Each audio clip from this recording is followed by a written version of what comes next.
Bienvenue dans la saison 2 d'Akiba Plat, le podcast local à l'accent chantant pour cultiver le bien-être et la joie de vivre au quotidien. Je suis Audrey Boyer, sa fondatrice et actuellement en dernière année de formation de naturopathie. Ici, retrouvez des interviews avec des professionnels des métiers du bien-être, des hors-séries comme le projet de Vive Voix où je suis allée à la rencontre de personnes âgées ou encore des épisodes en solo. Pour soutenir le podcast, vous pouvez le partager autour de vous, mettre 5 étoiles ou un pouce sur les plateformes d'écoute, ou bien encore faire un don sur la cagnotte Litchi. Tout soutien à cette aventure est le bienvenu.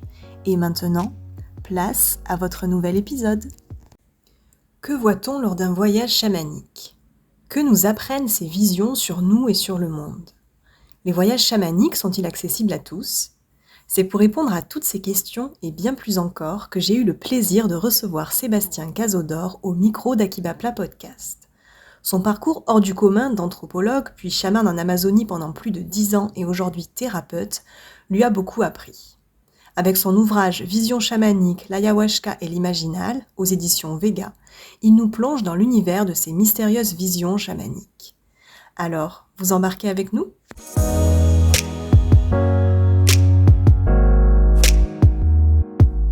Bonjour Sébastien. Bonjour. Alors tu es anthropologue, chaman, tu as été chaman pendant 13 ans en Amazonie et tu es aujourd'hui thérapeute, conférencier, formateur et auteur. Est-ce que tu peux nous présenter ton parcours qui paraît hors du commun et nous dire aussi d'où te vient ce goût pour l'aventure ? Le goût pour l'aventure, c'est parce que c'est comme pour les chamans, donc panoramis, quand on tombe dedans et quand on est petit, on reste dedans. J'ai toujours beaucoup voyagé avec ma famille et puis après, effectivement, de partir pour mon doctorat en Australie pour faire mes terrains en Papouasie-Nouvelle-Guinée, c'est de vivre encore une fois dans la jungle encore un peu plus. Donc c'était pas ma première fois où je vivais quelques mois d'affilée dans la jungle, mais là, ça s'est étendu sur 1 an. Et ensuite, en revenant après ça, ça a été l'idée de monter un projet qui devait se tenir dans l'Amazonie, où j'avais déjà été, et de venir en fait m'installer pendant, je ne savais pas combien de temps à l'époque, au final ça a été 12 ans, où je suis resté dans l'Amazonie en Équateur. Donc ça a été le cheminement de jungle en jungle, on va dire. Et intellectuellement, le cheminement, il a un peu suivi pareil, c'est-à-dire que c'était effectivement anthropobiologue. Et quand je suis arrivé en Équateur, dans l'Amazonie, c'était pour être hôtelier. Où je sais, ça change complètement de sujet, donc, mais rien à voir avec rien à voir. C'était vraiment l'occasion, parce que ma famille, c'était un truc familial, l'hôtellerie, donc on était dedans, donc c'est quelque chose qu'on connaît naturellement, j'allais dire. Et puis de fil en aiguille, l'anthropologue a repris le dessus, puis je me suis réintéressé à toutes ces idées, toutes ces choses liées à la culture locale. Je faisais déjà des projets avec les communautés indigènes locales et le reste du temps, voilà. Mais après, j'ai poussé encore un peu plus loin, donc jusqu'au chamanisme, parce que je me suis intéressé à cette branche de la culture jusqu'au point d'aller l'étudier avec un chaman local pendant un bon bout de temps avant de commencer moi-même. Ouais, et de devenir après chaman toi-même, quoi. Exactement. Bon, c'est vrai que c'est un parcours qui paraît un petit peu comme ça, comme je le disais, hors du commun, parce qu'on rencontre pas souvent des personnes qui sont devenues chamanes en Amazonie. Mais la plupart des, j'allais dire, des incidents de parcours qui font un grand changement à la fois ont existé parce que je les ai pas cherchés. Ça tombe. Donc quand on laisse tomber, ça marchait bien. Donc à chaque fois, j'ai pu rebondir sur des choses où c'était pas prévu, et puis finalement, c'était bien. Et donc, on va évidemment parler du chamanisme. Alors, il y a beaucoup de fantasmes sur le chamanisme en ce moment. On peut dire que voilà, c'est un peu à la mode. Depuis une dizaine d'années, oui. Voilà, on en entend beaucoup parler. Alors, est-ce que toi, tu pourrais nous définir le chamanisme ? Qu'est-ce que tu entends par chamanisme ? Pour qu'on y voit un petit peu plus clair et qu'on soit tous un peu sur le même... C'est effectivement la question, c'est toujours essayer de donner une définition. C'est-à-dire que le mot est rentré, chaman, le mot est rentré dans le dictionnaire français fin 19e. Donc ça fait quand même un bout de temps. Ça vient du Toulouse, donc c'est plutôt de côté sibérien, donc chamanisme au tambour plus principalement. Mais maintenant, c'est devenu une terminologie un peu fourre-tout qui a été très compliquée pendant très longtemps à définir. Pourquoi? Parce que on n'était pas vraiment certain de ce qu'on voulait dire derrière ça. Donc, ce dont on parlait tout à l'heure, la définition consensuelle est très académique, hein, c'est de dire que le chaman, c'est une personne qui fait l'intermédiaire entre le monde des hommes et le monde des esprits, et donc qui permet une communication entre les deux. Dans ce chamanisme-là, après, il y a toujours eu la question de savoir si la notion de transe induite par le chaman ou pour le chaman est nécessaire pour que ce soit du chamanisme ou pas. Une majorité des gens disent que oui, d'autres disent que c'est pas nécessaire. Voilà, le débat il va se mettre là-dessus. Mais sur la définition consensuelle, effectivement, on a plutôt tendance à accepter l'idée d'une transe induite. Alors la transe, c'est là où ça devient intéressant. C'est-à-dire qu'est-ce que on considère comme étant déjà une transe ou pas. Donc la transe, ça peut être une méditation très profonde, un état hypnotique. Ça peut être des transes induites par un processus physico-mécanique.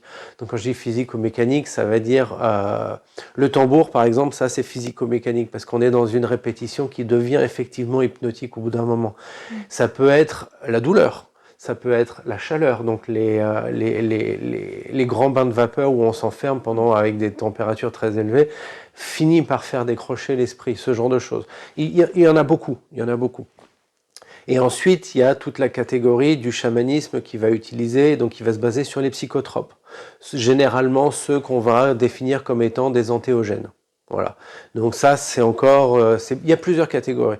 Et de même qu'il y a plusieurs catégories, donc sans psychotrope, avec psychotrope, mécanique ou simplement par méditation ou ce genre de choses, il y a des niveaux qui sont plus ou moins faciles à atteindre dans la profondeur de cette transe et dans la distance laquelle on peut voyager et aussi non seulement donc cette difficulté, puisqu'évidemment les psychotropes vont faciliter énormément ce travail-là par rapport à quelqu'un qui veut le faire en méditation. Donc il y a une notion de facilité et une notion de capacité à atteindre des zones plus ou moins éloignées. Et est-ce que, en fait, les différents moyens qui sont utilisés, ça dépend pas aussi des endroits du monde, en fait Alors oui et non en fait, parce que en Asie on va retrouver l'aspect méditatif, l'aspect mécanique, pareil avec par exemple certaines danses qui sont utilisées comme les derviches ou ce genre de choses. On va retrouver la chaleur aussi qui est utilisée et on va retrouver les antéogènes évidemment ou certaines plantes qui sont utilisées aussi exactement comme en Amérique du Sud, comme en Amérique du Nord et comme en Afrique. Donc non, les méthodes, on retrouve ces méthodes à peu près partout. Donc c'est même en France, bon là il faut remonter un peu plus loin dans le passé, c'était effectivement nos druides. On blague toujours avec Panoramix, mais ça reste le chaman français par excellence. Donc c'est celui qu'on connaît tous. Et oui, c'était avec la potion magique. Voilà, ils avaient toujours une utilisation de plantes effectivement pour pouvoir induire la transe. Et ce qui est toujours intéressant aussi, c'est qu'on retrouve les mêmes critères quasiment socio-culturels d'un pays à l'autre pour définir un chaman. C'est-à-dire que le chaman, effectivement, on oublie parfois, on ne fait pas attention, mais effectivement, le chaman vit toujours en dehors de la communauté. Comme Panoramix vivait en dehors de la communauté, comme les chamans en Amazonie vivent en dehors de la communauté généralement, parce qu'il y a ce besoin d'isolement. Parce que le plus gros entraînement du chaman, bizarrement, c'est l'introspection. C'est pas les cérémonies, c'est pas la capacité à prendre les plantes ou à les préparer ou quoi que ce soit. Non, c'est l'isolement et l'introspection. La raison étant que plus on va loin, plus on a besoin d'arriver à conserver un ancrage suffisamment cohérent pour pouvoir se retrouver soi-même et revenir d'où on est parti sans avoir chamboulé trop de parties de soi-même. Donc l'important c'est de toujours être avec soi-même pour pouvoir justement arriver à faire ce travail d'introspection et toujours se reconnaître. Donc pour arriver par exemple à voir quand on est au milieu de vision après plusieurs heures dans des zones très profondes, pour voir si non mais non ça c'est moi, ça c'est pas moi, ça c'est moi, ça c'est pas moi. Bon, la plupart de c'est faire le tri un peu. voilà, de faire le tri et donc de toujours se reconnaître et de voir ce qui nous appartient ou pas. Donc c'est un travail qui est long, c'est très long parce que des visions, on en voit pendant des heures et des heures d'affilée, on se rappelle 5-10%. Donc les 5-10%, il faut être sûr qu'on se les rappelle d'une fois sur l'autre et puis étendre petit à petit à se reconnaître systématiquement dans nos propres constructions cérébrales, nos propres constructions mentales et inconscientes surtout. Et sinon, le risque, si on n'a pas assez d'ancrage, c'est de partir dans la folie, par exemple? Alors Ou peut-être pas jusqu'à la folie, mais ouais, il y a le principe de la décompensation égotique, c'est-à-dire qu'on a des parties de notre structure égotique qui se brisent entre guillemets et qu'on voudrait essayer de retrouver ensuite et qui sont plus là. Bon, ça arrive tout le temps. Mais quand on est préparé, c'est pas aussi impactant et c'est pas aussi grave. C'est pas aussi embêtant. Si des gens vont faire ça sans aucune préparation et puis tout d'un coup c'est une expérience beaucoup trop forte parce que les doses sont beaucoup trop importantes ou quoi que ce soit, là oui ça peut être un peu houleux on va dire. Et pas drôle forcément mais bon. Et donc on a bien compris que tu avais découvert le chamanisme un petit peu par hasard. Qu'est-ce qui t'a donné vraiment envie de toi-même devenir chaman? Parce que tu aurais pu juste découvrir ça et en rester là, mais vu que tu as décidé de devenir chaman, est-ce que d'ailleurs on décide de devenir chaman ou est-ce que, comme tu dis, ça nous tombe un peu dessus? Ça tombe un peu dessus, ouais. Enfin en tout cas c'était mon cas et puis je sais que c'est le cas de beaucoup d'autres personnes que j'ai rencontrées, bon principalement dans l'Amazonie où voilà. Traditionnellement chez les indigènes, il y a on est dans une tradition, donc c'est souvent de père en fils ou de père en fille ou de mère en fils, etc. Voilà, on se passe dans la famille au fil de la lignée. C'est pas forcément le cas, mais c'est souvent le cas, parce qu'il y a cette idée d'une cohérence dans la famille où le père va enseigner aux enfants ou la mère va enseigner aux enfants, etc. Mais il n'y a pas que, c'est-à-dire qu'il y en a aussi d'autres qui sont entre guillemets appelés. Et alors, ça a toujours été la question de savoir comment est-ce qu'on est appelé. Je me suis aussi posé la question pendant longtemps, parce que en fait, le jour où ça m'est arrivé, et ça s'est fait, ça s'est fait même sur plusieurs fois, sur plusieurs mois, où moi je pensais que j'affabulais, que c'était un truc, c'était moi qui balançais un truc comme ça, parce que effectivement, énormément de ce qu'on voit, énormément de choses de ce qu'on voit dans ces visions, dans ces sensations-là, sont à nous, ça nous appartient. Même si on croit que ça vient de l'extérieur, on sait que ça vient de nous en fait. Donc je pensais que c'était moi qui extrapolais en disant tiens, est-ce que ça serait pas intéressant de... Et que je mettais le message sur ce côté-là. Jusqu'au bout de quelques mois où le chaman commence à en discuter avec moi. Et il me dit oui, mais moi je sais que depuis quelque temps tu reçois ça. Je dis ah bah alors c'est pas moi alors. D'accord, je pensais que c'était moi. Et je dis mais je sais même pas par où prendre l'idée, comment ça fonctionne. Il fait tu viens toutes les semaines. Tu viens toutes les semaines, on fait une cérémonie toutes les semaines. Moi, lui, il était très régulier sur ces cérémonies. Et toutes les semaines, tu viens et puis tu assistes. Donc tu resteras à côté, puis tu regardes au début comment ça se passe, et puis tu m'aides pour un truc par-ci, un truc par-là. Et l'idée de savoir pourquoi est-ce qu'on est appelé à un moment donné pour ça, je pense que c'est aussi une question d'affinité et une question de prédisposition pour pouvoir encaisser le truc, justement. Ça peut paraître bizarre, mais c'est la difficulté parfois, c'est de pouvoir justement réussir à maintenir une espèce de structure, une espèce de stabilité, même au milieu de la pire des tempêtes, parce que quand parfois on est avec l'ayahuasca, on est au milieu de tempêtes quand même relativement fortes, et de réussir toujours, malgré tout, à conserver cet ancrage naturel du fait d'une introspection qui a été déjà faite et que moi j'avais faite pendant longtemps. En tant qu'anthropologue, j'étais habitué, moi, à rester un an, je faisais jusqu'à 5 mois, 6 mois d'affilée dans un groupe ethnique au milieu des montagnes en Papouasie-Nouvelle-Guinée avec personne d'autre que moi qui parlait ma langue et moi qui luttais pour réussir à parler celle des autres. Oui. Donc là, on est seul, même entouré, on est très seul. Donc, il y a toujours eu ça, toujours cette étude de moi-même, cette étude de l'esprit, cette étude de... Voilà, donc Je pense que c'est une prédisposition, et c'est ce que même les chamans indigènes d'Amazonie avaient l'air de me dire aussi, de confirmer aussi. Donc, je pense qu'il y a une idée de prédisposition. Donc tu n'es pas allé là-bas par hasard. On ne voilà. va jamais faire quoi que ce soit par hasard, sinon ça serait pas drôle. Alors, on va évidemment parler de ton livre. Donc, dans le chamanisme en Amazonie, comme tu le disais, l'ayahuasca, c'est utilisé pour accéder à des états de conscience modifiés. Et dans ton livre, tu préfères d'ailleurs parler d'état de conscience chamanique et de ce fameux espace que tu appelles l'imaginal. Alors, ouais, c'est pas moi qui l'appelle l'imaginal. Je reprends le terme parce qu'un grand philosophe français l'a créé, parce que ça, oui, c'est de lui celui-là, Henri Corbin. L'imaginal, ouais. C'est l'imaginal, c'est la fameuse troisième intelligence qu'on est.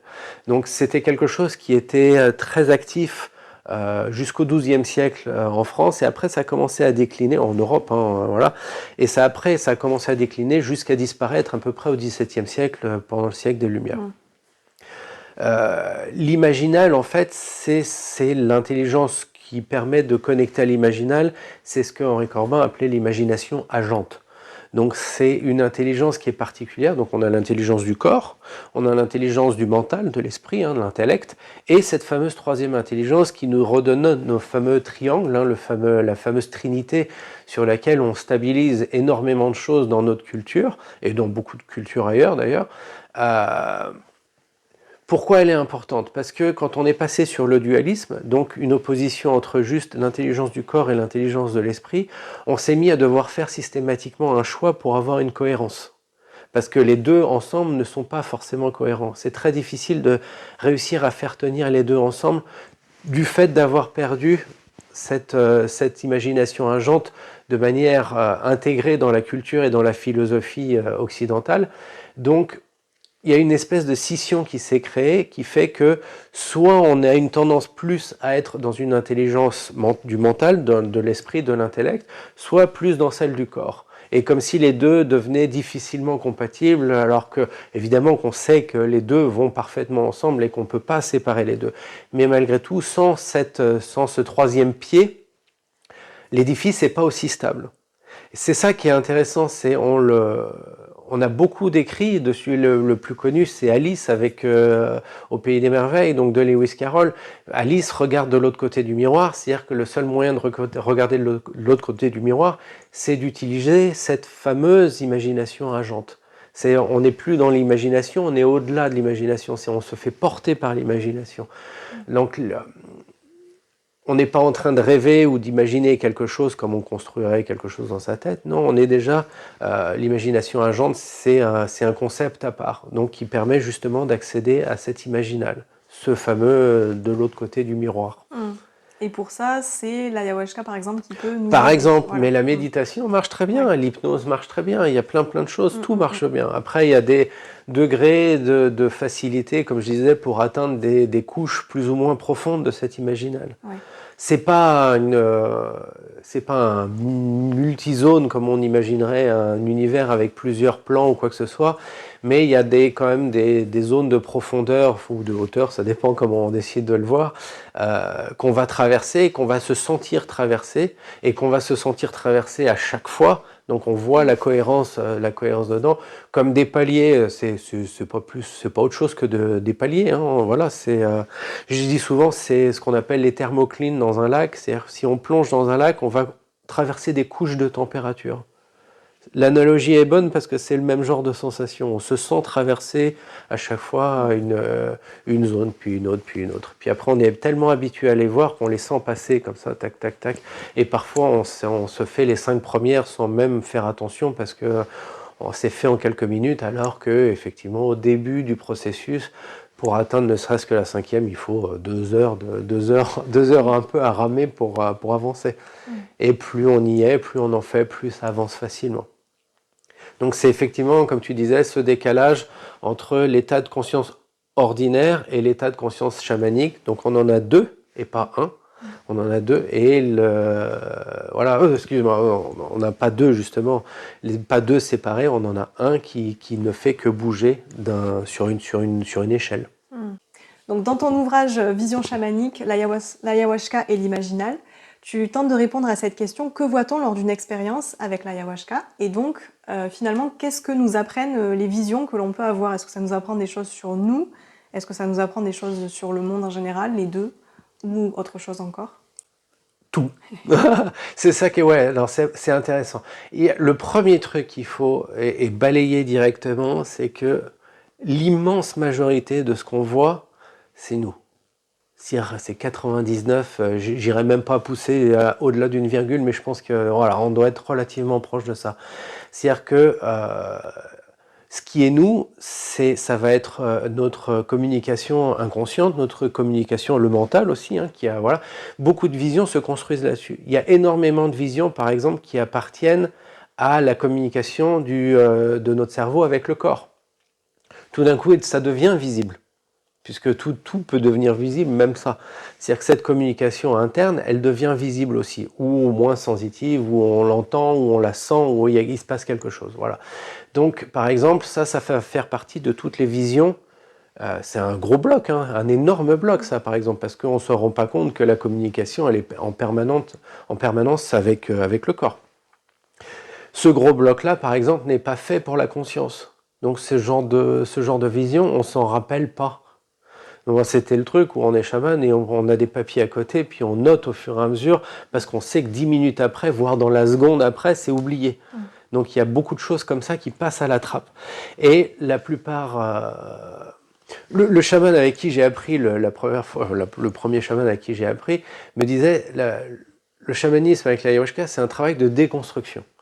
C'est-à-dire qu'on arrive, je prenais moi l'analogie après, c'est de dire on arrive dans une maison et avec l'ayahuasca, c'est la nouvelle propriétaire. Elle voit qu'il y a des cartons qui sont posés un peu partout, qu'on a planqué des trucs sous le tapis, qu'on a essayé de mettre des trucs à la cave ou au grenier, qu'on a plus ou moins planqué, et voilà. Et elle va débarquer là-dedans et elle sait qu'il y a des choses qui vont peser plus que d'autres. Et quand je dis elle, je parle de l'ayahuasca, mais c'est en fait notre inconscient aussi. C'est-à-dire que c'est toujours un travail à deux. L'inconscient, il sait exactement comment les choses sont mal rangées. Il sait exactement où aller chercher et ouvrir quoi et comment. Donc là, ça devient un facilitateur. C'est un travail avec cette plante qui permet de faciliter ce travail-là. Donc c'est de ouvrir les dossiers en souffrance, hein, comme on appelle ça. Donc les dossiers en souffrance pour voir ce qu'il y a dedans. Donc là, on va se le prendre en vision. C'est toujours nous. Et on va se prendre un émotionnel qui est généralement attaché à ça, mais avec un volume parfois un peu poussé, parfois oui, parfois non, ça dépend, voilà. Et on comprend ce qui se passe parce qu'on se le reprend de plein fouet, on ne le cache plus, donc c'est replié de plein fouet, on voit les choses, et au moment où on comprend les choses et on les intègre, on peut refermer le carton, et on le range correctement, là, avec une étiquette, un truc bien rangé. Donc c'est un travail de déconstruction, parce qu'on va défaire cette pile pour la refaire correctement quelque part, parce qu'on n'oublie rien, tout reste quelque part. Donc c'est vraiment ce travail-là qui est important. Et comme je disais, c'est 99% et quelques, c'est nous. Donc parfois on va voir quelque chose qui va sortir de ça. Mais là, le piège, c'est que quel est le 1%? Est-ce que c'est nous? Est-ce que c'est pas nous? D'où l'utilité effectivement de l'introspection pour apprendre à se connaître parfaitement, pour savoir ce qui est nous ou pas nous, systématiquement. On voit quelque chose, ça sort de l'ordinaire, parce que ça, au niveau des visions, ça a pas la même saveur, c'est pas exactement la même chose. Par exemple, au bout d'un moment, avec l'habitude, on sait que certaines visions, moi j'appelle ça la saveur, parce que ça n'a pas de goût évidemment, mais c'est une impression, une espèce de sensation qu'on a, que les visions qui appartiennent à la mémoire, donc au passé, etc., n'ont pas la même saveur, hein, que celles où on fait des projections. C'est toujours l'exemple de la personne qui venait me voir, c'est une vraie histoire, qui s'assoit devant moi. Oh, j'ai eu des visions de mon patron c'était l'horreur, il m'envoyait des choses horribles en permanence. Et moi je lui dis non, ton patron il est en vacances, il pense pas à toi. Là par contre, ça c'est de la projection. Donc il y a énormément de projections. Pourquoi? Parce qu'on est en train d'exprimer aussi au travers de ces visions, on est en train d'essayer de purger tout cet émotionnel, toutes nos croyances, tout ce qui nous fait peur, tout ce qui nous inquiète, pour les remettre, pour se les prendre de plein fouet, pour bien sentir exactement ce qu'on est en train de se faire à nous-mêmes. Le patron en question n'a jamais été intéressé par vouloir nuire à la personne ou quoi que ce soit. C'était la personne qui se sentait comme ça. Pourquoi ? Parce qu'elle était dans une dévalorisation, dans un voilà. Donc il y avait tout un tas de choses. Donc c'était ça, le message qui était important était là. Mais il ne faut pas le rater. C'est-à-dire que voilà, il faut vraiment garder sur cette chose-là.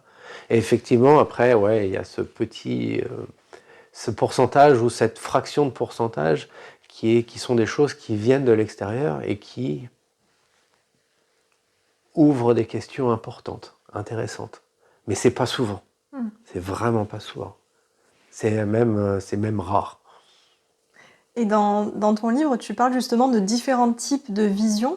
Tu dis qu'il y en a qui appartiennent à un élément extérieur. Oui.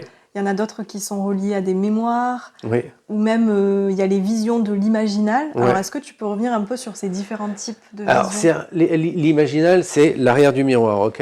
Il ne faut pas voir ça comme quelque chose avec une frontière. Nous, on en met une, la principale, c'est la mort. Mais l'imaginal continue, a priori, au-delà. Il n'y a pas de raison que ça s'arrête là. Donc, cet espace dans lequel on peut voyager, on le partage avec d'autres. Donc, on peut voir d'autres choses, d'autres personnes. Surtout quand on est en groupe, ensemble, on va voir effectivement des interactions entre les personnes.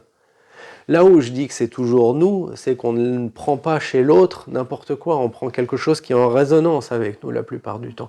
Donc, ça nous appartient toujours, c'est toujours nous. Là où on va sortir de cet espace, donc notre fameux un petit pourcent là, par exemple, ça va être la différence entre un pouvoir animal et les animaux de pouvoir. Vous voyez, le problème, c'est qu'on utilise les deux comme si c'était la même chose, alors que ce sont deux choses très différentes. Encore une fois, 99% du temps, ça va être des pouvoirs animaux. Et 1% du temps, ça va être un animal de pouvoir. Donc, ou un animal totem, comme on peut l'appeler, voilà, c'est pas important. L'intérêt de l'animal pouvoir, le pouvoir animal, pardon, c'est l'aspect archétypal. C'est-à-dire que ce qu'on voit, c'est une projection qu'on fait, nous, au travers d'un animal pour exprimer quelque chose dont on a besoin, qui nous manque, ou qui reflète quelque chose chez nous à un moment. Voilà. Donc ça, cette lecture-là, les Amérindiens la faisaient énormément. C'est-à-dire, même les Indiens d'Amérique du Sud, c'est énormément. Quand on va voir le jaguar, quand on va voir la plante, quand on va voir le tatou, etc., on sait que quand cet animal se présente, c'est un besoin de quelque chose, où on a une nécessité, où le message, c'est l'inconscient qui est en train d'exprimer quelque chose, avec des codes qui nous sont personnels. Voilà, ça c'est important. Donc ça veut dire que quand on est les touristes parisiens qui vont prendre l'ayahuasca dans l'Amazonie et qui voient le jaguar leur apparaître ou quoi que ce soit, bon, on est sûr quasiment à 99,9% là ce coup-ci que c'est une projection. C'est une projection, pourquoi ? Parce que s'il y a une association d'idées qui s'est faite entre les deux. Généralement, les pouvoirs animaux qui vont apparaître à ces personnes-là, ça va être le sanglier, le cerf, la biche, certains oiseaux, le corbeau, enfin voilà, des choses qui sont en résonance avec nous.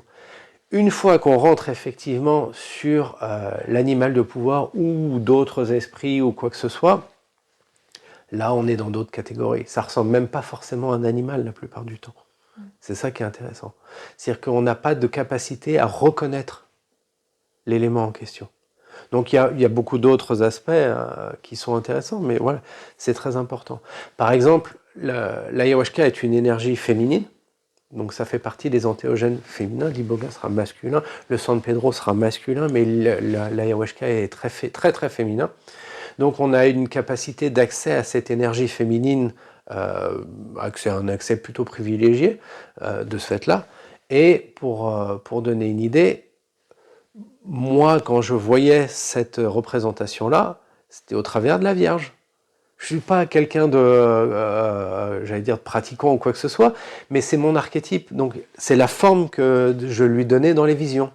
Et ce qui était amusant, c'est que le chaman, qui est maintenant très âgé, il a 86 ans, avec qui j'ai appris initialement aussi, un des chamans avec qui j'ai appris, lui est extrêmement religieux. C'est souvent en Amérique du Sud, c'est très traditionnel.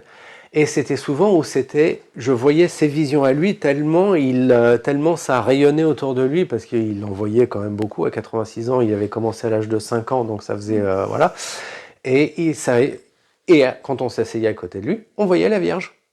Mais je voyais la Vierge dans un style de l'Amérique du Sud, c'est-à-dire les grandes robes pleines de couleurs avec les grandes couronnes, de l'or partout. Enfin bon, voilà. Donc là, je sais que c'était quelque chose que j'étais dans une projection. Ouais, c'était pas quelque chose qui venait de l'extérieur, puisque c'était à lui.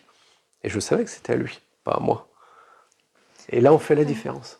Ouais, c'est vraiment fascinant moi, quand tu parles de ça, j'imagine aussi, en fait, dans ma tête, un peu ce que tu as pu voir aussi, donc c'est intéressant. En toutes ces années, à prendre l'ayahuasca des centaines de fois, à faire des nuits entières, ou quoi, le nombre de fois où j'ai vu vraiment certains quelque chose dans ce fameux pourcentage, c'est-à-dire quelque chose qui ne soit pas moi directement, qui vienne de l'extérieur, j'ai moins d'une dizaine. Ouais. Moins d'une dizaine de fois. Et souvent relativement bref. Ça a duré très peu de temps. À part une fois où ça a duré vraiment longtemps. C'est tout. Donc c'est rare. C'est rare. Donc c'est systématiquement de comprendre ces visions comme une projection de nous-mêmes et comme une partie de nous-mêmes qui vient s'exprimer, même si ça se fait avec des éléments qui sont plus ou moins extérieurs. Et est-ce que finalement, il n'y a pas aussi parce que là, ce que je comprends, c'est que ça nécessite quand même d'être bien accompagné et d'être bien ancré, bien préparé, comme tu le disais au début, pour ne pas partir non plus dans tous les sens. Pour pas partir dans tous les sens. Et puis, l'ayahuasca ou la plupart des entéogènes, c'est des changeurs de paradigme. Ça peut être très brutal, très violent. C'est-à-dire que ça peut être des structures égotiques complètes qui sont balayées d'un seul coup. Donc, la plupart du temps, les gens viennent chercher ça parce qu'ils veulent avancer. Donc, balayer quelque chose qui est problématique, c'est bien, c'est super. Mais il y a beaucoup de gens qui ont construit énormément de choses sur ces croyances. C'est-à-dire, je prends un exemple tout bête. Quelqu'un qui vit un traumatisme et qui cache ce traumatisme sous quelque chose, sous une histoire qui se raconte à un moment donné, en disant, j'en sais rien, en mettant la responsabilité du traumatisme sur quelqu'un d'autre, par exemple. Ouais. Et on construit par-dessus, on construit nos vies, on met des croyances, on met des impressions, des idées, des pensées, des conclusions qu'on tire par rapport justement à cette histoire de base qui est fausse. Qu'est-ce qui se passe le jour où on essaye de dézinguer cette histoire d'un seul coup? C'est trop. C'est trop. Il y a une trop grosse partie du château de cartes qui s'écroule d'un coup. Et c'est là où certaines personnes, si elles ne sont pas bien accompagnées justement dans ce travail-là, peuvent faire une décompensation égotique. C'est-à-dire que le lendemain matin, elles ne se reconnaissent plus, elles ne savent plus où elles en sont, elles s'est complètement déboussolées, complètement perdues, et donc à essayer de récupérer les pièces de ce qu'elles ont perdu dans la nuit, parce que ça s'est fait de manière, j'allais dire, trop brutale, trop intense, trop pas préparée. Donc finalement, est-ce que tout le monde peut en fait tester ça ou pas? Non, c'est pas fait pour tout le monde. Non. Ça, définitivement, c'est pas. Alors, au-delà des aspects physiques, c'est-à-dire problématiques physiques, c'est-à-dire les organes endommagés ou ce genre de choses, certaines médications comme les antidépresseurs qui sont très dangereux avec l'ayahuasca, par exemple. Au-delà de tous ces aspects physiques-là, même si on retire ça, même comme ça, il y a des personnes qui préféreront toujours faire une psychothérapie, aller voir un psychologue une fois par semaine ou un psychanalyste une fois par semaine pendant 2 ans pour pouvoir faire ce travail-là parce que ce rythme-là leur convient. Le rythme de faire tout ça juste dans la nuit, pour certaines personnes, c'est trop brutal et ça devient même pas constructif au bout d'un moment parce que on n'arrive pas à le gérer et puis finalement les bénéfices, on a du mal à les attraper. Et alors qui dans ce cas-là peut juger si la personne elle est apte ou pas à faire ça? Est-ce que c'est la personne elle-même qui se dit bon ça y est, je m'en sens capable ou... Alors traditionnellement, je vais reprendre le côté traditionnel parce que il y a une vraie idée qui a été un peu erronée dans l'approche occidentale. C'est-à-dire que traditionnellement, les indigènes ne prennent pas l'ayahuasca. Ils vont voir le chaman qui prend l'ayahuasca. C'est rare. C'est que dans certains cas, pour certaines maladies, par exemple, pour certaines choses, où le chaman donnera. La plupart du temps, les gens viennent en consultation. Ils ne prennent pas la plante. Déjà parce que ils en ont une trouille saine et raisonnable, et que ceux qui l'ont utilisé une fois, ils l'ont pris une fois pour, par exemple, que ça soit un rite de passage de l'adolescence à l'âge adulte, pour ce genre de choses, qui est relativement fréquent. Mais à part ça, ils ne le prennent pas. L'idée d'aller prendre l'ayahuasca plusieurs fois d'affilée pendant 1 semaine, 2 semaines, 3 semaines, j'en sais rien, comme on va le faire quand on fait des retraites chamaniques, c'est quelque chose normalement qui est réservé à l'entraînement chamanique. C'est pas fait pour les personnes qui viennent, voilà. Donc il y a cette idée-là, c'est-à-dire que normalement on fait, et puis on a cette idée d'isolement et d'introspection avant de commencer à faire ça, et on fait pas même dans des 3 fois par semaine, non, on fait pas normalement. Voilà, donc c'est une idée où l'occidental va en fait se mettre dans une position du chaman. Et il va voir un chaman pour le faire. Donc parfois ça se passe bien, il n'y a pas de problème, parfois ça se passe pas bien. Pourquoi ? Parce que c'est quand on y va avec une idée un peu préconçue de quelque chose qui va être très facile, très léger, très intéressant, très spirituellement magnifique, etc. Et puis en fait la personne va passer 3 nuits d'affilée à en prendre plein la tronche émotionnellement parce qu'il y a trop de choses qui sont pareilles. C'est très dur, c'est pas marrant.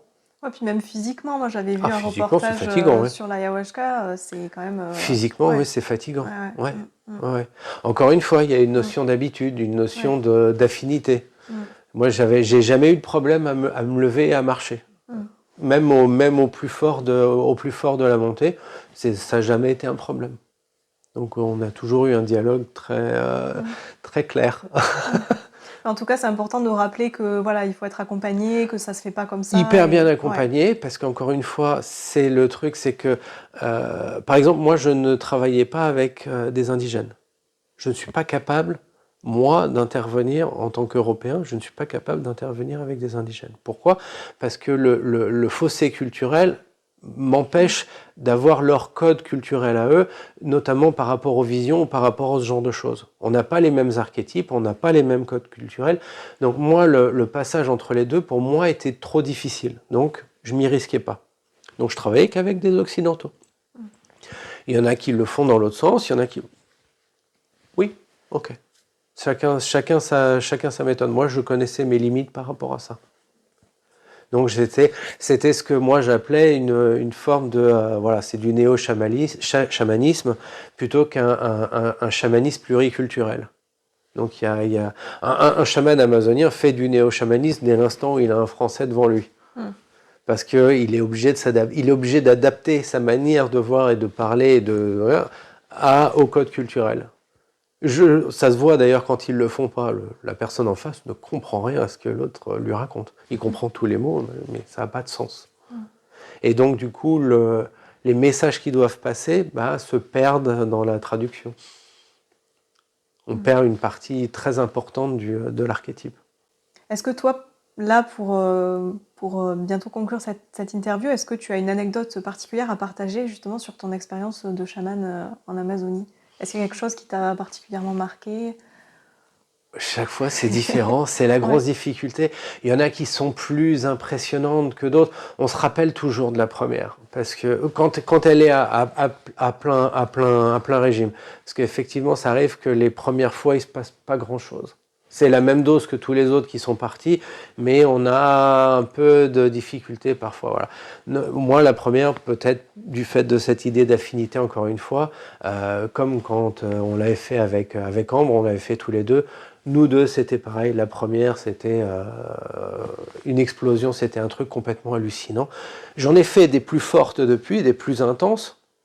Mais celle-là, elle reste particulière parce que c'est quelque chose qui marque. On découvre un univers entier pour la première fois et que voilà. Puis on va le visiter après plein de fois.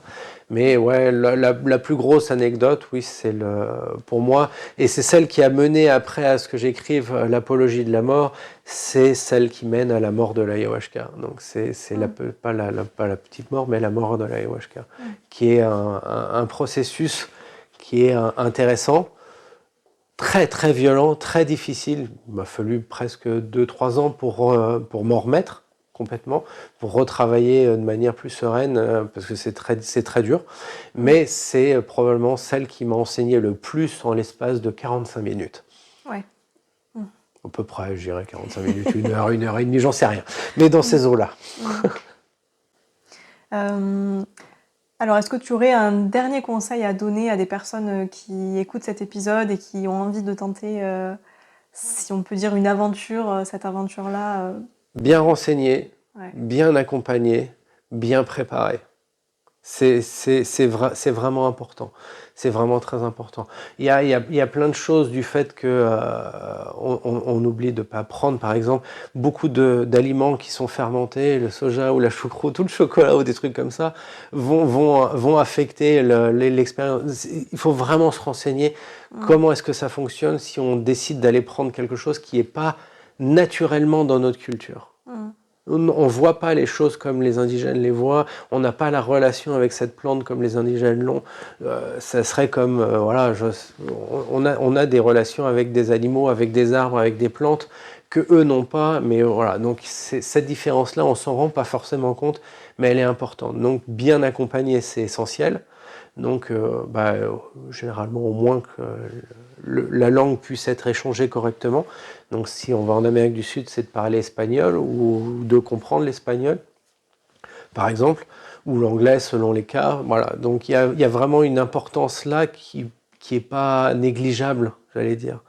Et encore une fois, c'est d'avoir exactement conscience de ce qu'on cherche, ce qu'on vient y faire. Parce que effectivement, un travail d'introspection, c'est pas uniquement de la curiosité. La curiosité, c'est très bien, c'est toujours très sain la curiosité, quand ça devient pas n'importe quoi non plus. Parce que sinon, la curiosité, ça peut être dangereux au bout d'un moment. On a pas mal d'expressions même qui sont liées avec ça. Donc Donc il faut savoir ce qu'on vient chercher. Il faut savoir ce qu'on vient chercher. Il faut accepter de ce qu'on risque d'y trouver. Parce qu'on sait qu'on ouvre certaines boîtes, certains cartons qui sont pas forcément marrants, qui peuvent être très douloureux dans l'histoire d'une personne. Donc il faut accepter qu'ils soient ouverts et qu'on y aille pour ça. Donc déjà, on met un état d'esprit dans ces cas-là. Donc cet état d'esprit, il est essentiel puisque c'est la majorité du travail. Moi, c'est pas du tourisme, quoi. Non. C'est beaucoup, malheureusement, c'est traité parfois comme ça, mais non, c'est pas une bonne idée, c'est pas une bonne chose en soi. Alors, tu es aujourd'hui thérapeute. Quel type d'accompagnement tu proposes ? Moi, je suis psychobiologue, c'est-à-dire que je travaille... en fait, je fais ce que je faisais au milieu de la nuit, quand je prenais les personnes une par une, assis sur un petit tabouret, à échanger sur sur leur vie, ce qui s'est vu, ce qui s'est ressenti, etc. Et moi qui reprogrammais certaines portions, qui expliquais certaines par rapport aux visions, et puis en fait retrouver la structure dans la biographie de la personne. Voilà, c'est ce que je faisais, je continue à le faire. Donc toujours avec... j'avais mes outils déjà à l'époque, c'est-à-dire en PNL ou maintenant en hypnose, et en décodage biologique et en transgénérationnel. Donc c'était avec ces outils-là que je travaillais en plus. Donc là, il n'y a plus l'ayahuasca, mais tu continues quand même à... Je continue quand même, et maintenant, je suis toujours à la poursuite des structures comme ça inconscientes des personnes, après à les voir, après à les sentir. Donc on commence à avoir le nez pour les voir venir de loin et retrouver les structures. Maintenant, moi, le cœur de ma méthodologie, c'est ce que j'appelle le raccourci inconscient.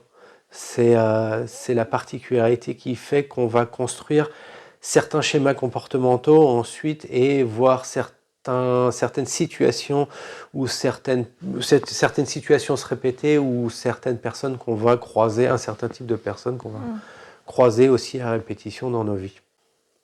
Alors comment faire pour te contacter, pour prendre rendez-vous avec toi ? Alors directement soit par la page, j'ai mes pages internet, que ça soit celle de l'auteur ou celle du Centre de Vasse où on est avec Ambre, et directement comme ça. Super, merci beaucoup. Avec grand plaisir, merci à toi Audrey. C'était À qui va plat, le podcast à l'accent chantant, 100% Occitanie, pour cultiver le bien-être et la joie de vivre au quotidien. Si vous avez aimé cet épisode, je vous invite à mettre un like et un commentaire sur votre plateforme d'écoute préférée. Cela m'aide grandement à soutenir mon travail. Et pour suivre les coulisses du podcast, abonnez-vous à Nature Audrey, Natur-8 Audrey, sur Facebook et Instagram. Prenez soin de vous et à très vite.